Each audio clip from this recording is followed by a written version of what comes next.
जय हिंद दोस्तों, इकोनॉमिक्स के सेकेंड डे में आपका बहुत बहुत स्वागत है। तो हम इकोनॉमिक्स के फर्स्ट डे में अपना सिलेबस देखे थे और परिचय को स्टार्ट किया था। परिचय को हमने बहुत हद तक आगे ले गए थे और आज अपना परिचय का डे 2 है। तो आज की लेक्चर शुरू करते हैं। आज की लेक्चर की शुरुआत होती है अपनी अर्थशास्त्र की विचारधाराएँ से, राइट। तो अर्थशास्त्र में 3 तरह की विचारधाराएँ हैं। एक क्लासिकल इकोनॉमिक्स, दूसरा केनिन्स इकोनॉमिक्स और तीसरा लिबरल्स या न्यू लिबरल्स। इसको उदारवाद बोलते हैं, उदारवाद यानी उदारवादी। अब बाकी इस दोनों को क्लासिकल इकोनॉमिक्स और केनिन्स को आप इंग्लिश में भी ऐसे ही लिख सकते हो, क्लासिकल, ठीक है। अब देखते हैं जैसे क्लासिकल इकोनॉमिक्स की विचारधाराएं क्या थी, केनिन्स इकोनॉमिक्स के क्या थी और लिबरल्स के क्या थी। तो सबसे पहले जब हम क्लासिकल की बात करेंगे, क्लासिकल ये सबसे पुराने लोग हैं,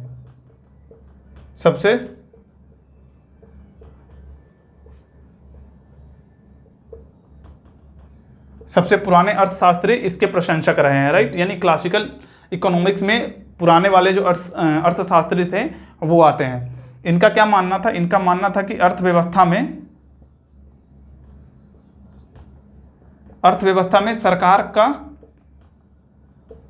सरकार का कोई रोल नहीं है। यानी क्लासिकल इकोनॉमिक्स के जो क्लासिकल इकोनॉमिक्स विचारधारा के जो प्रशंसक थे, जो उनके अर्थशास्त्री थे इस विचारधारा के, वो क्या बोलते थे कि अर्थव्यवस्था में सरकार की हमें कोई ज़रूरत नहीं है, जब भी अर्थव्यवस्था बिगड़ेगी वो अपने आप सुधार लेगी। ये कौन बोलते थे? क्लासिकल इकोनॉमिक्स वाले। यानी इनका कहना था, इसमें जो है ना पूंजीवादी अर्थव्यवस्था के लक्षण देखने को मिलते थे, क्योंकि इनने सबसे पहले क्या बोल दिए, सरकार की हमें कोई ज़रूरत नहीं है, यानी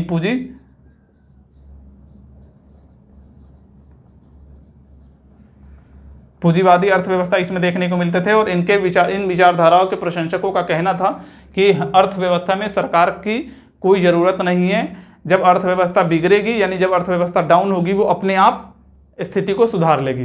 ये क्लासिकल इकोनॉमिक्स के जो प्रशंसक थे उनका कहना था, राइट। इसमें जो आते हैं वो एडम स्मिथ आते हैं। एडम स्मिथ इसके जो है ना सबसे बहुत बड़े प्रशंसक रहे हैं, राइट। उसके बाद इसमें और भी आते हैं, जैसे जेबी से आते हैं और भी बहुत सारे आते हैं इन विचारधाराओं के कुछ अर्थशास्त्री। तो आई होप आपको क्लासिकल इकोनॉमिक्स समझ में आया होगा। ये बहुत पुराने वाले लोग हैं और ये पूंजीवादी अर्थव्यवस्था को सपोर्ट करते थे, ठीक है। इसमें बोला गया था कि अर्थव्यवस्था में सरकार की कोई ज़रूरत नहीं है, अर्थव्यवस्था जब भी बिगड़ेगी उसे अपने आप सुधार लिया जाएगा, वो अपने आप सुधर जाएगी। ये हो गया। दूसरा है एक केनिन्शियन, राइट। केनिन्शियन इकोनॉमिक्स में क्या होता है? इसमें समाजवादी देखने को मिलता है, समाजवादी अर्थव्यवस्था। इसमें समाजवादी अर्थव्यवस्था के लक्षण देखने को मिलते हैं और इसमें जो है ना समाजवादी अर्थव्यवस्था के लक्षण देखने को मिलते हैं और इनका मानना था कि अर्थव्यवस्था में सरकार की अहम भूमिका है।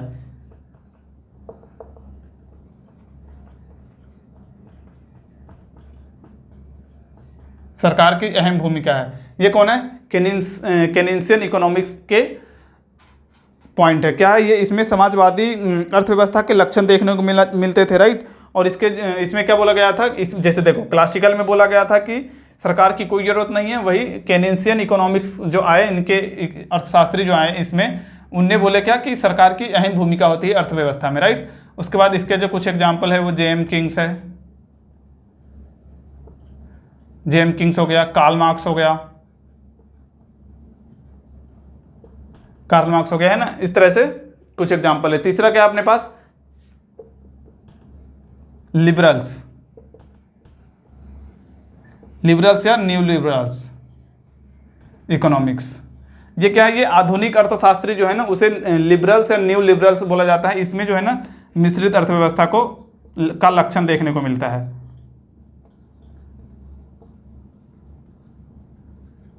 मिश्रित अर्थव्यवस्था का लक्षण देखने को मिलता है, यानी अभी के जो भी अर्थशास्त्री है, आधुनिक अर्थशास्त्री लिख देता हूं मैं यहाँ, आधुनिक अर्थशास्त्री जो है उसे लिबरल्स या न्यू लिबरल्स इकोनॉमिक्स में रखा जाता है। आधुनिक अर्थशास्त्री। तो ये था अर्थशास्त्र की विचारधाराएं। 3 तरह की विचारधाराएं होती है अर्थशास्त्र की। 3 तरह की विचारधाराएं, एक क्लासिकल इकोनॉमिक्स, एक क्लासिकल है, दूसरा क्या है अपने पास केनिन्सियन इकोनॉमिक्स और तीसरा है लिबरल्स या न्यू लिबरल्स। क्लासिकल इकोनॉमिक्स में क्या होता है, ये बहुत पुराने विचारधारा के लोग हैं और इनका मानना था कि अर्थव्यवस्था में सरकार की हमें कोई ज़रूरत नहीं है, अर्थव्यवस्था जब भी बिगड़ेगी ये अपने आप सुधर जाएगी, यानी ये अपने आप अपनी स्थिति को सुधार लेगी। ऐसा किनका मानना था? क्लासिकल इकोनॉमिक्स का मानना था। इनमें पूंजीवादी अर्थव्यवस्था के लक्षण देखने को मिलते हैं। इसमें कुछ जैसे एडम स्मिथ, जेबी से, ये इनके प्रमुख प्रशंसक रहे हैं, राइट। दूसरा नंबर क्या है? केनिन्सियन इकोनॉमिक्स। केनिन्सियन इकोनॉमिक्स में समाजवादी अर्थव्यवस्था के लक्षण देखने को मिलते हैं और इसमें ऐसा बोला गया था कि अर्थव्यवस्था में सरकार की अहम भूमिका है। इसके जैसे इनके कुछ एग्जाम्पल जेमकिंस और कार्ल मार्क्स है। तीसरा अपने पास क्या है? लिबरल्स और न्यू लिबरल्स।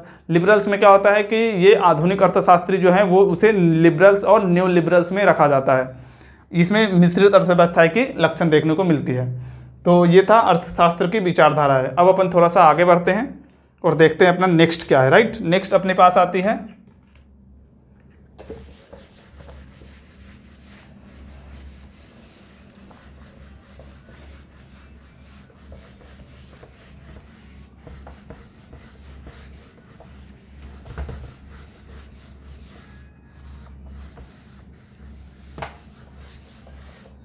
अब जो अपना है भारत के आर्थिक क्षेत्र।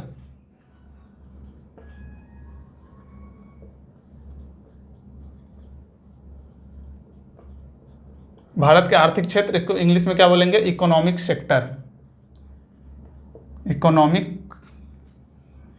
Economics sector in India. Economic sector in India, इसका मतलब क्या है? यानी भारत के इकोनॉमिक सेक्टर, भारत में कहाँ कहाँ से पैसे आते हैं, राइट। इसको सिंपल वर्ड में अगर बोले तो भारत में जो है ना इकोनॉमिक्स में, भारत के इकोनॉमी में पैसे जो है वो कहाँ कहाँ से आते हैं, इसे हम बोलते हैं क्या? भारत के आर्थिक क्षेत्र, राइट, यानी इकोनॉमिक सेक्टर इन इंडिया। तो इसको हम तीन तरीके से डिवाइड करते हैं, यानी भारत के आर्थिक क्षेत्र को तीन तरीके से डिवाइड किया गया है। सबसे पहला है प्राथमिक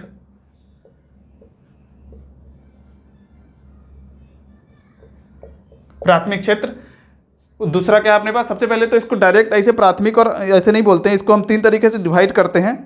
सबसे पहला जो है वो अपने पास कार्य की, रुको, सबसे पहला इसको हम डिवाइड करते हैं कार्य की परिस्थिति के आधार पर, राइट। कार्य के परिस्थितियों के आधार पर।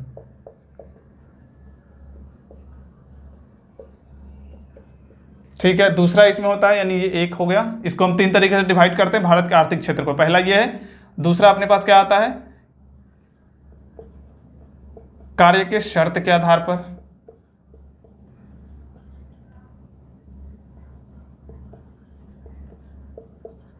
कार्य के शर्त के आधार पर, या इसको ऐसे हम बोलते हैं कि कार्य के परिस्थितियों के आधार पर, राइट।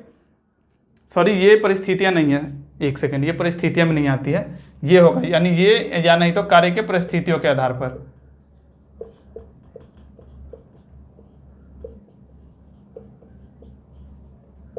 परिस्थितियों के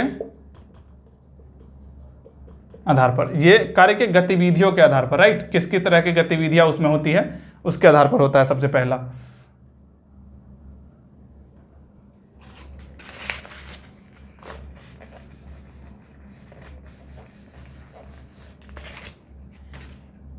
ये क्या है? गतिविधियां।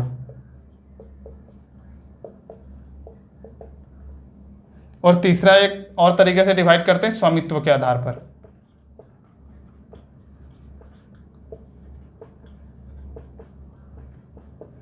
यानी भारत के आर्थिक क्षेत्र को हम तीन तरीके से डिवाइड करते हैं। एक कार्य की गतिविधियों के आधार पर, यानी किस तरह का कार्य है। दूसरा नंबर है कार्य के शर्त या कार्य के परिस्थितियों के आधार पर, यानी जहां जो भी काम कर रहे हैं उसमें क्या क्या शर्तें हैं, यानी उसकी परिस्थितियां क्या क्या है। और दूसरा क्या है? स्वामित्व के आधार पर, राइट। अब हम इसको आगे बढ़ाते हैं। तो क्या है? कार्य के परिस्थिति के आधार पर, इसमें हम तीन तरीके से डिवाइड करते हैं। इसमें आता है सबसे पहला प्राथमिक क्षेत्र,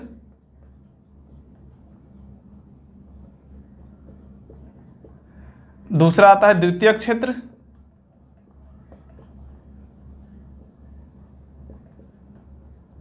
तीसरा आता है तृतीयक क्षेत्र। यानी भारत के आर्थिक क्षेत्र को तीन तरीके से डिवाइड करते हैं अपन। एक कार्य की गतिविधियों के आधार पर, दूसरा कार्य के शर्त या परिस्थितियों के आधार पर, और तीसरा स्वामित्व के आधार पर, जिसमें कार्य के गतिविधियों के आधार पर हम 3 तरीके से डिवाइड करते हैं, प्राइमरी सेक्टर, सेकेंडरी सेक्टर और टर्नरी सेक्टर, यानी प्राथमिक क्षेत्र, द्वितीयक क्षेत्र और तृतीयक क्षेत्र। कार्य के परिस्थितियों के आधार पर हम इसको 2 तरीके से डिवाइड करते हैं, एक तो संगठित क्षेत्र, एक संगठित क्षेत्र जिसको ऑर्गेनाइज्ड सेक्टर भी कहते हैं, और दूसरा असंगठित क्षेत्र, असंगठित क्षेत्र या गैर संगठित क्षेत्र, इसको हम क्या बोलते हैं, यानी एक है ऑर्गेनाइज्ड सेक्टर, एक है नॉन ऑर्गेनाइज्ड सेक्टर, राइट। और दूसरा अपने पास एक और है, तीसरा क्या, स्वामित्व के आधार पर, इसमें होता है निजी सेक्टर, निजी क्षेत्र, और एक सार्वजनिक क्षेत्र।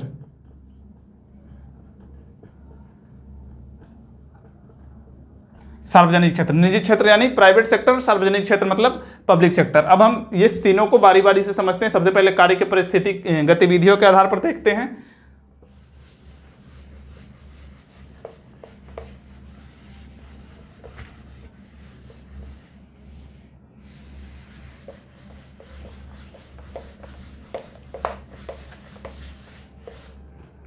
सबसे पहला अपना क्या है, गतिविधियों के आधार पर, राइट।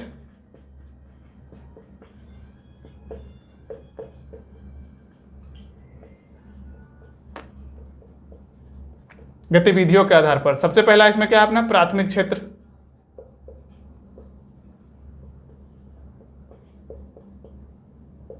प्राथमिक क्षेत्र को अपन देखते हैं, उसके बाद आगे देखेंगे द्वितीयक क्षेत्र और फिर तृतीयक क्षेत्र। प्राथमिक क्षेत्र को जो है ना, ये क्या है, ये नेचर से संबंधित है।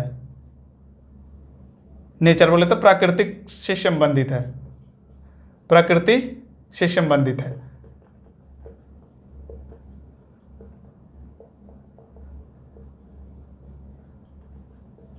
संबंधित है, ठीक है। इसमें क्या क्या आता है, इसमें खनन आता है और उत्खनन आता है, ठीक है। प्राथमिक क्षेत्र को क्या बोलते हैं, ये प्राकृतिक से यानी प्राकृतिक संसाधनों यानी प्राकृतिक से संबंधित है। जैसे मान लो इसके एग्जाम्पल अगर हम बात करें तो कृषि, मत्स्य पालन, पशुपालन, उसके बाद क्या है वानिकी, पेड़ पौधा वाला, है ना। तो प्राथमिक सेक्टर में क्या होता है, यानी प्राइमरी सेक्टर क्या है, वो प्राकृतिक से संबंधित है, यानी प्राकृतिक संसाधनों से संबंधित है। जैसे कि हो गया खेती करना यानी कृषि करना, जमीन पे हम यानी प्राकृतिक नेचर से संबंधित, या इसमें ऐसा बोलो भूमि से संबंधित, ये भी बोल सकते हो, भूमि से संबंधित। राइट, प्राथमिक सेक्टर में वो सारे चीज आते हैं जो भूमि से संबंधित हो या जो प्रकृति से संबंधित हो। जैसे कृषि, कृषि क्या होता है अपना प्रकृति यानी ये भूमि से संबंधित है। मत्स्य पालन ये भी क्या है भूमि से संबंधित है, राइट, यानी भूमि से संबंधित है। उसके बाद क्या है पशुपालन, वानिकी, ये सब किस में आता है प्राथमिक क्षेत्र में आते हैं, राइट। प्राथमिक सेक्टर का जो सबसे बड़ा वो है वो क्या है कृषि, यह है प्राथमिक क्षेत्र। यानी प्राथमिक क्षेत्र में अपने भारत के आर्थिक क्षेत्र में जो प्राथमिक क्षेत्र है उसमें क्या है वो उसमें प्रकृति से संबंधित चीज़ें आती है या भूमि से संबंधित, राइट। फॉर एग्जांपल हमने देख लिया क्या कृषि, मत्स्य पालन, पशुपालन और वानिकी। अब थोड़ा हम इसका अपने जीडीपी में योगदान देखते हैं भारतीय में, ठीक है, भारतीय जीडीपी में क्या है। तो भारत की जो जीडीपी है, भारतीय जीडीपी में इस क्षेत्र का जो योगदान है यानी इस क्षेत्र से जो पैसा आता है भारतीय जीडीपी में, इस क्षेत्र से पैसा कितना आता है 18 से 20%। यानी भारतीय जीडीपी में जितना भी पैसा आप टोटल को अगर मान लो 100 मानते हो तो 18 से 20% पैसा कहाँ से आता है प्राथमिक क्षेत्र से। मतलब 18 से 20% पैसा खनन से आता है। उत्खनन यानी कोई भी जैसे कुछ प्राकृतिक जैसे निकालना, कोयला निकालना, ये भी इसी सेक्टर में आएगा, राइट। पेट्रोल निकालना ये भी इसी सेक्टर में आएगा। तो जैसे कृषि करना यानी खेती में जो करना, फसल वसल उगाना, ये भी, मत्स्य पालन, पशुपालन, वानिकी वगैरह, ये सब प्राइमरी सेक्टर में यानी प्राथमिक क्षेत्र में आता है। तो भारतीय जीडीपी में जो 18 से 20% मनी है वो इस सेक्टर से आते हैं। और आपको सुन के बेहद ही दुख होगा कि आधी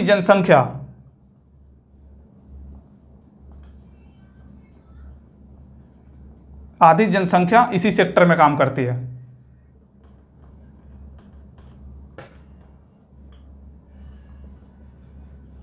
अब सोचो आप, यानी प्राइमरी सेक्टर से यानी प्राथमिक क्षेत्र से भारत को बस 18 से 20% जीडीपी में ग्रोथ होती है, यानी 18 से 20% पैसे आते हैं टोटल, लेकिन इसमें भारत की आधी जनसंख्या लगी हुई है।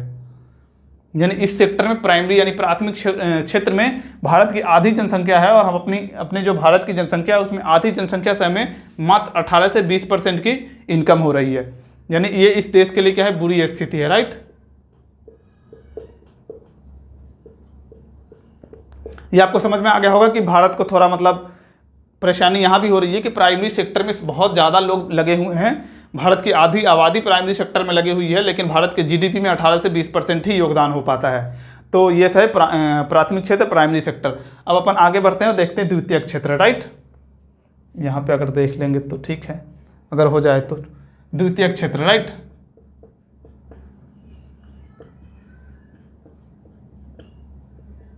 द्वितीयक क्षेत्र क्या होता है? तो ये प्राथमिक क्षेत्र से क्या होता है, प्राथमिक क्षेत्र से कच्चा माल लेता है, कच्चा माल लेता है और उसे अंतिम वस्तु में बनाता है, उसे अंतिम वस्तु में बदलता है। टेंशन मत लेना, मैं अभी सब समझाऊंगा। द्वितीयक क्षेत्र क्या होता है? ये प्राथमिक क्षेत्र से कच्चा माल लेता है और उसे अंतिम वस्तु में बदलता है। इसमें और क्या होता है?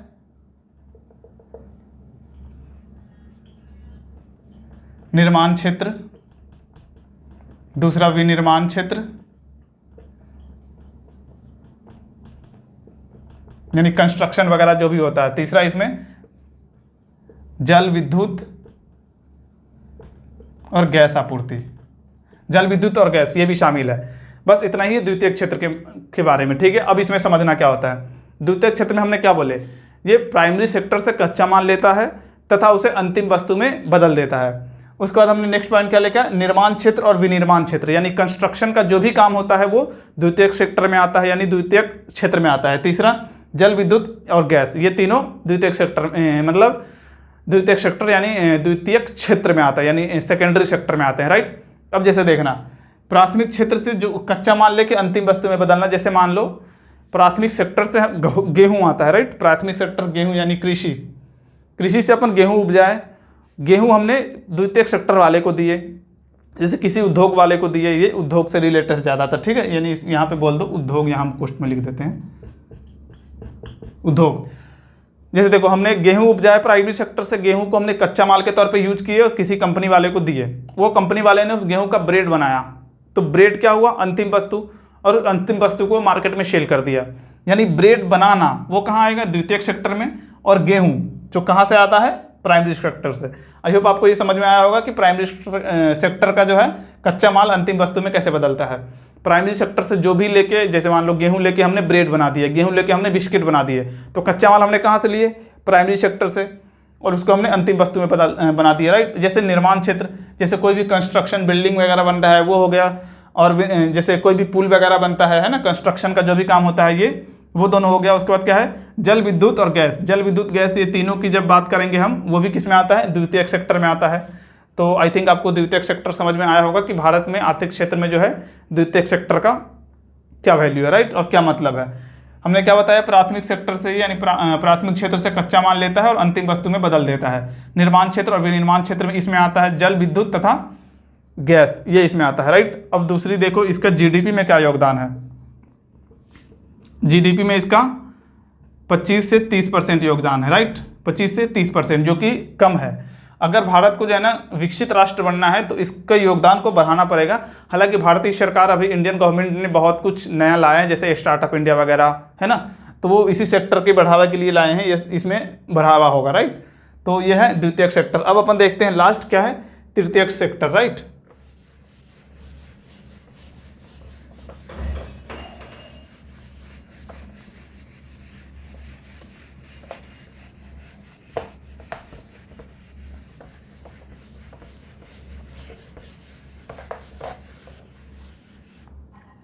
अब अपने पास क्या है,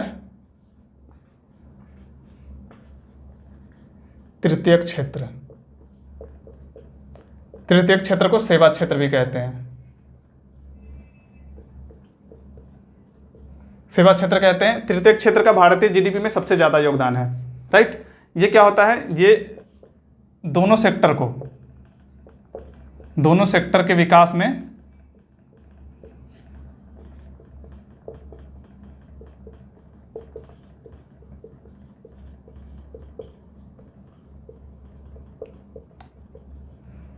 यानी तृतीयक क्षेत्र दोनों सेक्टर के विकास में क्या होता है, सहायक होता है। इसके एग्जाम्पल में क्या क्या होते हैं, जैसे देखो ये सेवा क्षेत्र है, यानी ये सेवा देने का कार्य होता है। जैसे मान लो शिक्षक, डॉक्टर, उसके बाद मान लो वकील, शिक्षक, डॉक्टर, वकील, उसके बाद और क्या होगा,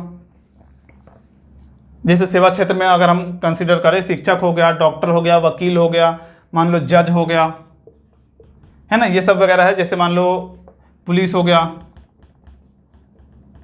जैसे कोई भी गवर्नमेंट का जो है जो सेवा देती है, पुलिस हो गया, जैसे मान लो आर्मी हो गया, ये भी अपना हो गया, है ना। ये सब किस क्षेत्र में आएंगे, तृतीयक क्षेत्र में आएंगे। और भारत के जीडीपी में तृतीयक क्षेत्र का जो है ना सबसे ज़्यादा योगदान है। सबसे ज़्यादा योगदान किसका है, तृतीयक क्षेत्र का है, सेवा क्षेत्र का, राइट। सेवा क्षेत्र आपको समझ में आया होगा। तो हमने 3 सेक्टर देखे गतिविधियों के आधार पर। सबसे पहला क्या देखा, प्राइमरी क्षेत्र। प्राइमरी क्षेत्र क्या होता है, ये कृषि से यानी भूमि और प्राकृतिक संसाधनों से संबंधित होती है, जिसमें जैसे मान लो कृषि आता है, पशुपालन आता है, मत्स्य पालन, ये सब इस क्षेत्र में आता है। खनन उत्खनन जैसे कोयला निकालना, ये भी प्राथमिक सेक्टर में ही आएगा। प्राथमिक सेक्टर का हमारे भारतीय जीडीपी में बहुत कम योगदान है, 18 से 20% के समथिंग है। लेकिन हमारे भारतीय जनसंख्या का आधी जनसंख्या उस क्षेत्र में लगे हुए, जो कि हमारे देश के लिए बहुत ही मतलब गलत बात है कि आधी जनसंख्या से हमें 18 से 20% ही इनकम हो रही है, राइट। दूसरा हमने देखा द्वितीयक सेक्टर। द्वितीयक सेक्टर में हमने क्या देखा, निर्माण क्षेत्र, विनिर्माण क्षेत्र, यानी कंस्ट्रक्शन वगैरह जो भी होता है वो द्वितीयक सेक्टर में आता है। उसमें हमने एक पॉइंट और देखा कि प्राथमिक सेक्टर से कच्चा माल लेके उसे अंतिम वस्तु में बदलता है। जैसे हमने इसके एग्जाम्पल देखे, गेहूं जो प्राइमरी सेक्टर से उपलब्ध होती है, राइट। गेहूं को हमने कच्चा माल के रूप में यूज किया और उससे हमने ब्रेड बना दिए, उससे हमने बिस्किट बना दिए, जिसे हमने द्वितीयक सेक्टर में रखा। उसके बाद हमने क्या देखा था, तृतीयक क्षेत्र, राइट। तृतीयक क्षेत्र को क्या बोलते हैं, इसे सेवा क्षेत्र कहते हैं। जैसे इसमें शिक्षक आते हैं, इसमें पुलिस आते हैं, इसमें जज वगैरह आते हैं, वकील वगैरह, है ना। और दूसरा क्या है कि इसमें यानी तृतीयक क्षेत्र जो है, तृतीयक क्षेत्र का जो है ना अपने भारतीय जीडीपी में सबसे ज़्यादा योगदान है। और ये क्या है, दोनों सेक्टर को यानी प्राथमिक और द्वितीयक दोनों सेक्टर के विकास में सहायक होता है। कौन, तृतीयक सेक्टर, राइट। इसे क्या है, देखो इसे श्वेत कॉलरधारी कहा जाता है। श्वेत यानी सफ़ेद बोला जाता है, श्वेत कॉलरधारी।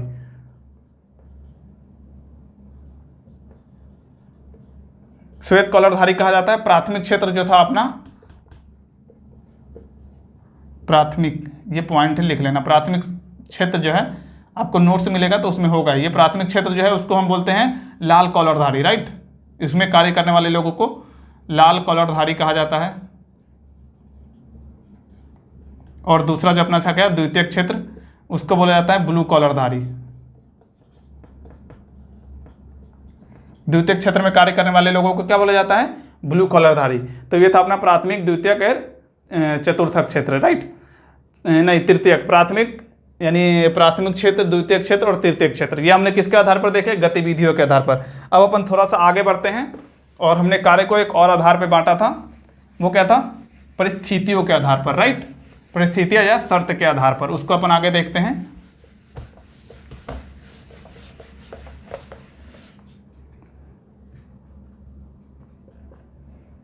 क्या था, परिस्थितियों के आधार पर।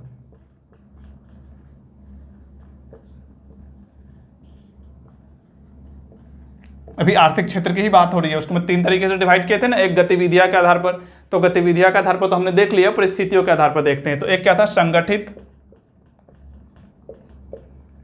क्षेत्र, और दूसरा क्या था, असंगठित क्षेत्र। इसे हम क्या बोलते हैं, शर्त के आधार पर भी बोलते हैं, राइट। तो देखो संगठित क्षेत्र में क्या है और असंगठित क्षेत्र में क्या है। संगठित क्षेत्र मतलब जो एमएनसीज वगैरह है। असंगठित क्षेत्र में मान लो जो स्टार्टअप वगैरह है या छोटी मोटी जो कंपनी है, वो असंगठित क्षेत्र में आएगा। जैसे इसमें देखो संगठित क्षेत्र में क्या होगा, तो इसमें रोजगार की शर्तें होगी,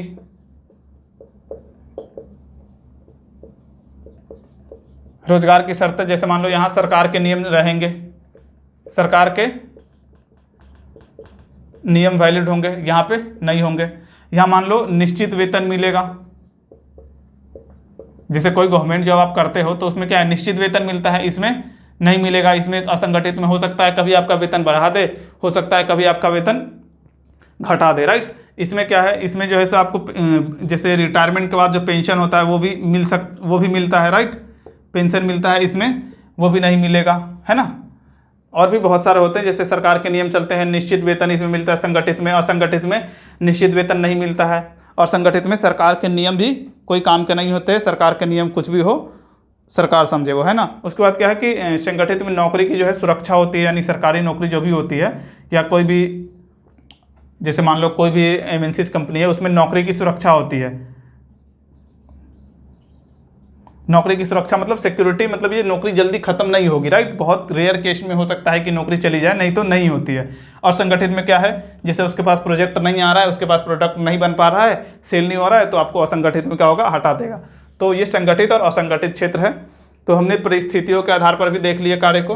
अब अपना लास्ट वाला बचा हुआ था क्या, स्वामित्व के आधार पर, राइट। स्वामित्व के आधार पर दो होते हैं, काफ़ी सिंपल है।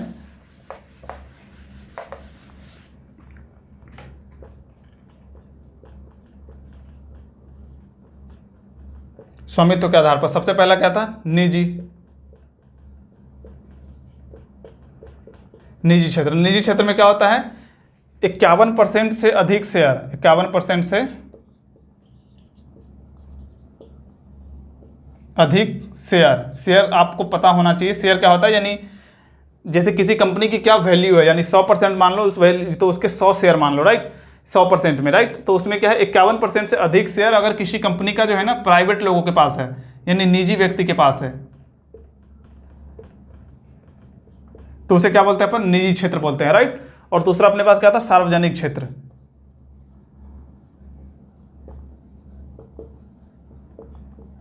सार्वजनिक क्षेत्र, इसमें क्या होता है, 51% से 51% से अधिक शेयर किसके पास होगा, सरकार के पास होगा, उसे क्या बोलेंगे अपन, सार्वजनिक क्षेत्र। तो स्वामित्व के आधार पर दो तरीके का होता है, एक निजी क्षेत्र और एक सार्वजनिक क्षेत्र। निजी क्षेत्र की कंपनी हम, यानी निजी क्षेत्र उसको बोलते हैं जिस कंपनी का शेयर जो है 51% से ज़्यादा निजी व्यक्ति के पास हो, यानी आधे से ज़्यादा किसके पास हो, निजी व्यक्ति के पास हो, उसे हम निजी क्षेत्र की कंपनियां बोलेंगे। और दूसरी सार्वजनिक क्षेत्र, यानी जिस क्षेत्र की कंपनी, यानी जिस कंपनी का शेयर 51% से ज़्यादा किसके पास हो, सरकार के पास हो, उसे हम क्या बोलते हैं, सार्वजनिक क्षेत्र की कंपनियां। ठीक है, अब अपन थोड़ा सा आगे बढ़ते हैं और नेक्स्ट टॉपिक देखते हैं। आई होप एक बार आपको इसको फिर से रिवीजन हम कराते हैं। जैसे स्वामित्व के आधार पर हमने 3 तरीके से डिवाइड किया, राइट। क्या था, एक था निजी क्षेत्र की कंपनी, एक था सार्वजनिक क्षेत्र की कंपनी। निजी क्षेत्र की कंपनी में क्या होता है, 51% से अधिक शेयर, 51% से अधिक शेयर किसके पास होता है, निजी व्यक्ति के पास। और एक सार्वजनिक क्षेत्र की कंपनी, यानी 51% से अधिक शेयर सरकार के पास, राइट। अब देखो,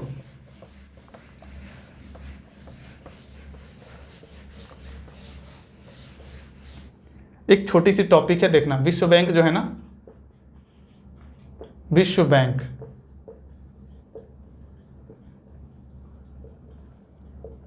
के आधार पर देशों का वर्गीकरण, राइट।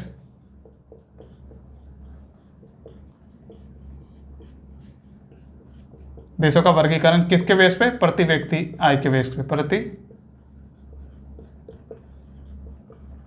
प्रति व्यक्ति आय के आधार पर। तो इनने 3 तरीके से डिवाइड किया, राइट। एक है निम्न आय वाला, निम्न आय, इसको हम लोअर इनकम बोलते हैं, लोअर इनकम वाला देश। एक होता है क्या, मिडल लोअर इनकम,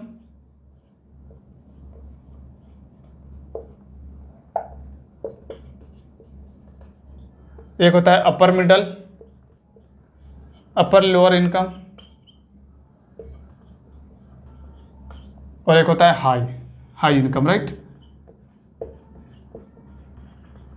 इसने क्या है, ये वर्ल्ड बैंक ने देशों का वर्गीकरण किया है किसके बेस पे, प्रति व्यक्ति आय के बेस पे। कैसे किया है, तो एक निम्न आय वाला देश बोला है, एक मिडल निम्न आय वाला, और एक अपर निम्न आय वाला, और दूसरा क्या बोला है, एक हाई इनकम वाला। ठीक है, इसमें क्या होता है कि ये 1145 डॉलर, 1145 होता है। इसमें क्या होता है, 1146 से 4500, यानी एक होता है क्या, निम्न आय यानी लोअर मिडल, एक होता है क्या, मिडल इनकम। इसमें क्या होता है, 1146 से 4555,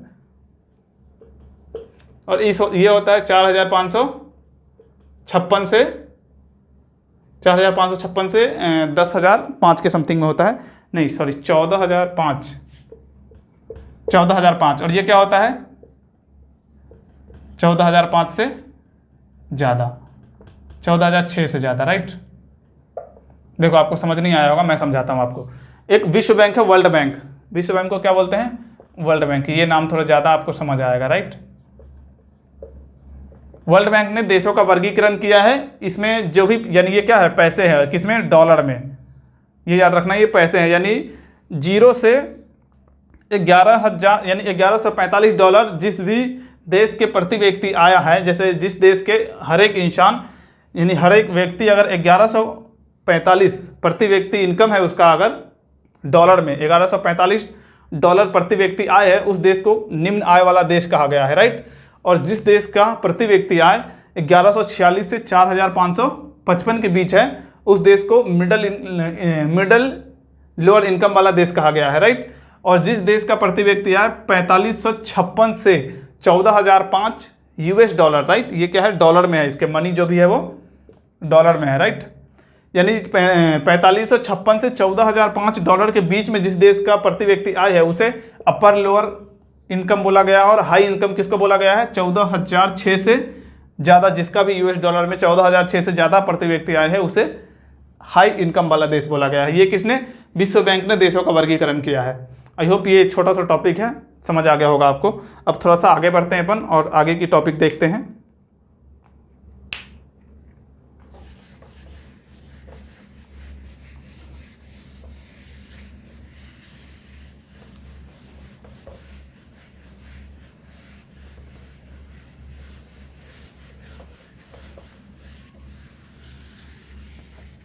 देखो अर्थव्यवस्था को हम दो तरीके से और डिवाइड कर सकते हैं, राइट। एक क्या? यानी अंतर्राष्ट्रीय व्यापार के आधार पर, राइट। अंतर्राष्ट्रीय व्यापार, अंतर्राष्ट्रीय व्यापार के आधार पर अर्थशास्त्र को हम दो तरीके से और डिवाइड कर सकते हैं। एक तो खुली अर्थव्यवस्था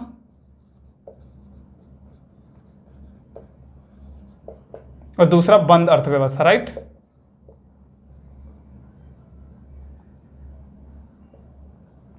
छोटा सा टॉपिक है, समझना बस। देखो खुली अर्थव्यवस्था क्या बोलेंगे? यहां पे आयात निर्यात होगा,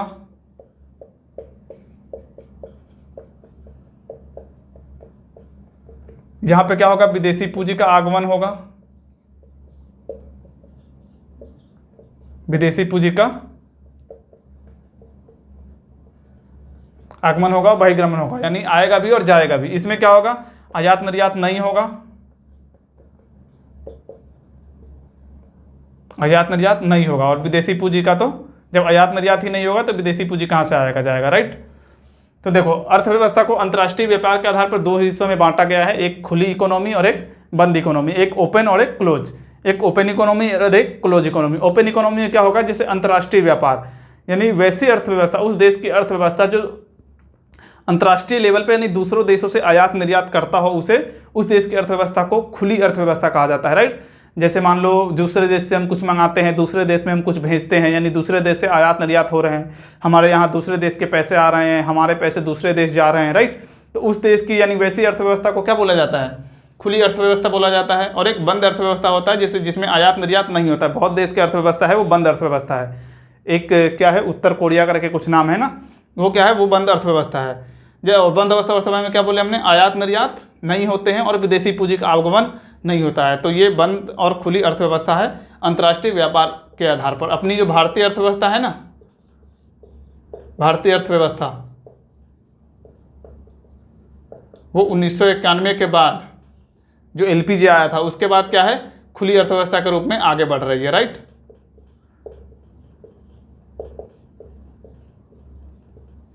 तो ये था अंतर्राष्ट्रीय व्यापार के आधार पर। अब हम एक लास्ट टॉपिक अपना बच गया है, उसको कवर करेंगे और अपना परिचय को यहीं ख़त्म करेंगे। परिचय वाला जो था अपना इंट्रोडक्शन ऑफ इकोनॉमिक्स, राइट। अपना एक लास्ट टॉपिक बच गया है। मैं एक चीज़ देखूं इधर रिकॉर्डिंग, ठीक है। अपना एक लास्ट टॉपिक है, वो क्या है? रिलेशन। किसके किसके बीच रिलेशन? तो जैसे देखो, एक क्या होता है, हमने तीन चीज़ पढ़े थे ना, एक उपभोक्ता,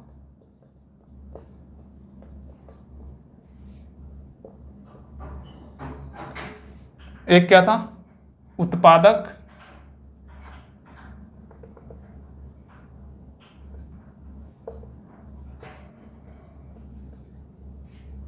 उत्पादक, राइट।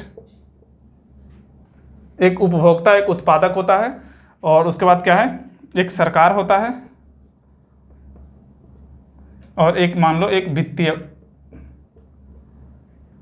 वित्तीय बाजार मान लो, राइट, जो बैंक वैंक होते हैं वो, और एक होता है बाहरी सोर्स।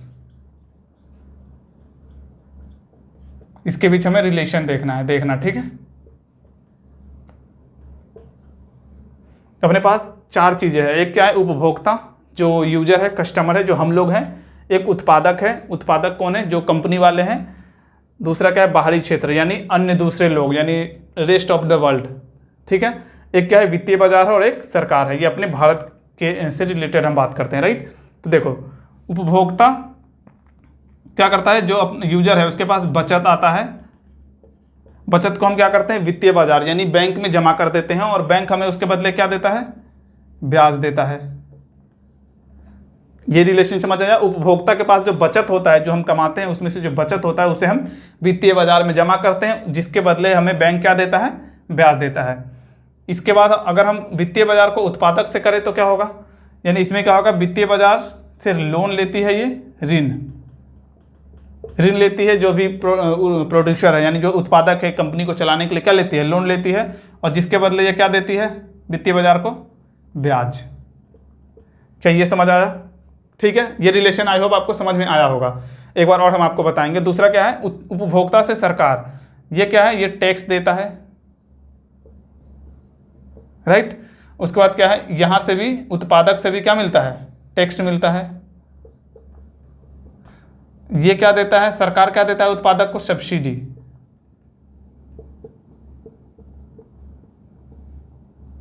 सब्सिडी क्या होता है हम देखेंगे, राइट। सब्सिडी देता है, टैक्स लेता है। इसमें क्या, उपभोक्ता टैक्स दिया, और सरकार भी यहां एक कुछ देता है, क्या बोलते हैं उसको, स्थानांतरण भुगतान, स्थानांतरण भुगतान बोलते हैं इसको। हालांकि ये क्या होता है, जैसे वृद्धा पेंशन हो गया, छात्रवृत्ति हो गया, राइट। देखो ये क्या है, टैक्स दिया, उपभोक्ता यानी जो यूजर है सरकार को टैक्स दिया, सरकार ने इसको क्या दिया, हालांकि टैक्स के बदले नहीं देता है, क्योंकि टैक्स तो जिसको टैक्स देने लायक पैसे वही देते हैं, बाकी ये पेंशन जो है वो सबको मिलता है, वृद्धा पेंशन, छात्रवृत्ति वगैरह, है ना। तो ये इसके बदले नहीं है, बट ऐसा होता है, राइट। अब देखो क्या ये उपभोक्ता जो है ये यहाँ से मानव बल देता है, राइट। मानव बल का यूज होता है, और ये यहाँ से क्या मिलते हैं, विदेशी पूंजी आता है, ठीक है। उसके बाद क्या है, यहाँ से भी आयात निर्यात होते हैं, ये मान लो आयात निर्यात होते हैं, और उसके बदले यहाँ पे क्या आता है, पैसे आते हैं, राइट। ये हो गया पैसे, या तो अगर हम आयात कर रहे हैं तो पैसे जाएंगे, और निर्यात कर रहे हैं तो आएंगे, ये हो गया। अब देखो मेन जो रिलेशन है वो ये उपभोक्ता और उत्पादक के बीच है। उपभोक्ता और उत्पादक के बीच क्या रिलेशन है, ये अपने को ज़्यादा देखना है, राइट। अब देखो उपभोक्ता से उत्पादक के बीच एक रिलेशन ये है कि हम इसको क्या देते हैं,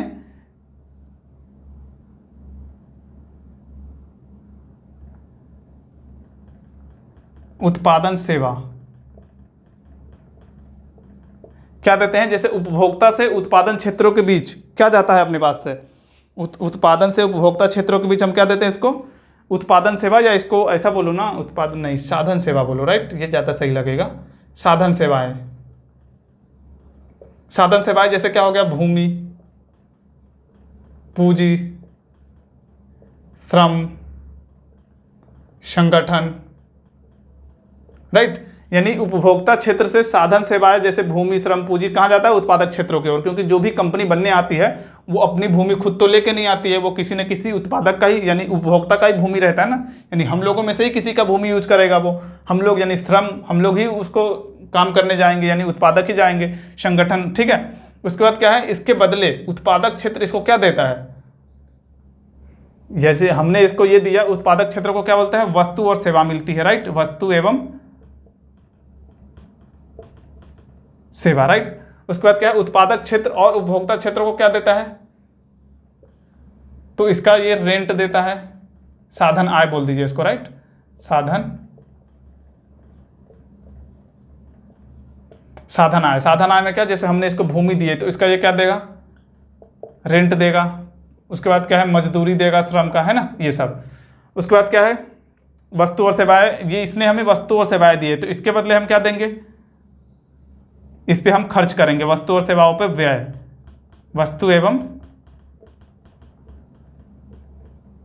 सेवाओं पे व्यय। आई होप कि आपको ये चार्ट समझ में आया होगा, नहीं आया होगा तो हम इसको एक बार आपको फिर से समझाते हैं, ठीक है, थोड़ा अच्छे से देखना, उसके बाद आपको शायद समझ में आ जाएगा, राइट। अब जैसे देखो हमने क्या बोला, एक उपभोक्ता है, एक बाहरी क्षेत्र है, बाहरी क्षेत्र को तो गोली मारो, ये रेस्ट ऑफ द वर्ल्ड है। ज़्यादा रिलेशन अपने को उपभोक्ता और उत्पादक और सरकार के बीच समझना है, राइट। जैसे देखो उपभोक्ता ने क्या किया, उत्पादक को क्या दिया, साधन सेवाएं, जैसे पूंजी हो गया, जैसे भूमि हो गया, पूंजी श्रम संगठन, ये दिए, राइट। उसके बदले हमें क्या मिलती है, वस्तु एवं सेवाएं, हमने क्या दिए, साधन सेवा दिए, साधन सेवा, कहां से कहां तक, यानी उपभोक्ता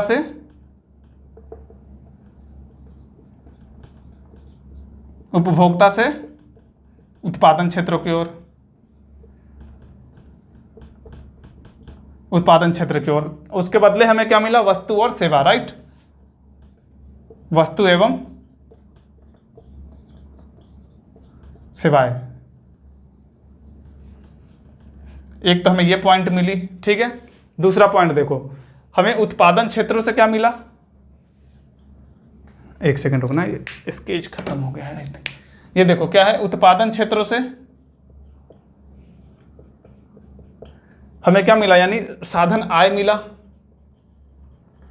साधन आय मिला किसको, उपभोक्ता क्षेत्रों की ओर, राइट, उपभोक्ता की ओर। उसके बदले हमने क्या दिए इसको, उस पर व्यय किए, यानी उत्पादक उपभोक्ता क्या किया, व्यय किया। एक तो एक ये पॉइंट बना, राइट। जैसे देखो इसमें पॉइंट क्या बना, एक ऐसा समझो, हम इसको ब्लैक से बनाते हैं। जैसे देखो हमने इसको साधन आय दिए, राइट, इसने हमको क्या दिए, वस्तु एवं सेवाएं बना दिए, राइट। हमारे देश में अगर हमने उसको दिए तो एक ये पॉइंट बनी कि उपभोक्ता क्षेत्रों से साधन सेवाएं जैसे श्रम, पूंजी, संगठन इत्यादि, तथा उत्पादन क्षेत्रों से उपभोक्ता क्षेत्रों की ओर वस्तु और सेवाओं का प्रवाह। एक तो ये बना। दूसरा क्या बना, जैसे उत्पादन क्षेत्रों से, उत्पादक या उत्पादन बोल दीजिए इसको, उत्पादन, ठीक है। उत्पादन क्षेत्रों से क्या है, अपने को क्या मिला, साधन आय मिला, जैसे रेंट वगैरह, राइट, साधन आय मिला उपभोक्ता क्षेत्रों की ओर, यानी अपने को मिला।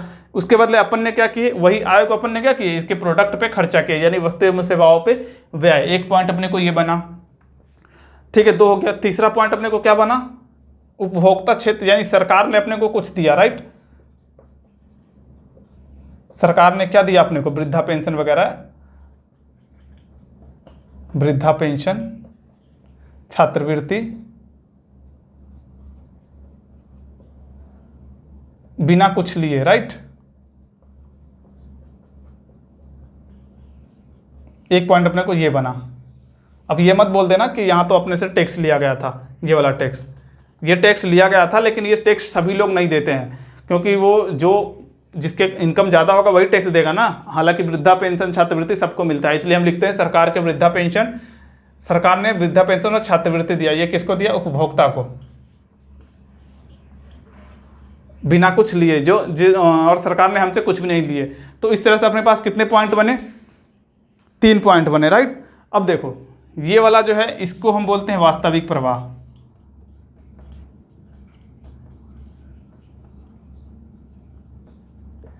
इसमें क्या है, पैसे की बात हो रही है, ये क्या है, मौद्रिक प्रवाह। ये क्या है, इसको बोलते हैं स्थानांतरण भुगतान।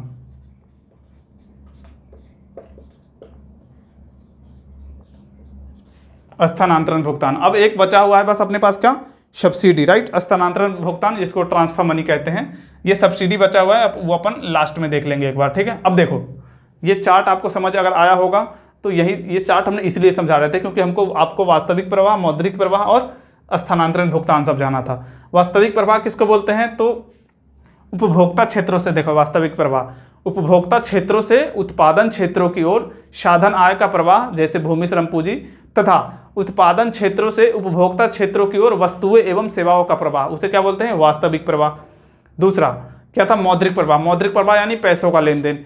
तो उत्पादन क्षेत्रों से साधन आय का प्रवाह जैसे पूंजी यानी रेंट हो गया, मजदूरी हो गया ये, तथा उपभोक्ता क्षेत्रों से वस्तु एवं सेवाओं पे व्यय, जो हमें वहाँ से आय मिला उस पर हमने कुछ खर्चे किए, वो उसे क्या बोलते हैं, मौद्रिक प्रवाह, राइट। उसके बाद क्या है, सरकार के द्वारा उपभोक्ता क्षेत्रों को क्या देना, छात्रवृत्ति देना, राइट, वृद्धा पेंशन देना बिना कुछ लिए, यानी बिना कुछ लिए हमें गवर्नमेंट जो देती है छात्रवृत्ति, वृद्धा पेंशन, उसे क्या बोलते हैं, स्थानांतरण भुगतान।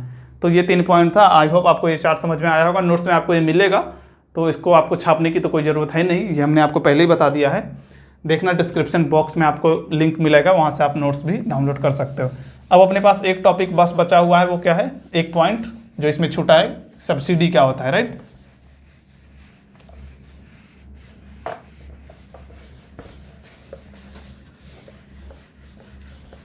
छोटी सी टॉपिक है, 2 मिनट लगेगा, उससे ज़्यादा नहीं लगेगा।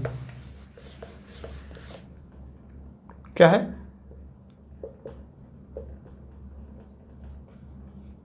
सब्सिडी। सब्सिडी क्या है,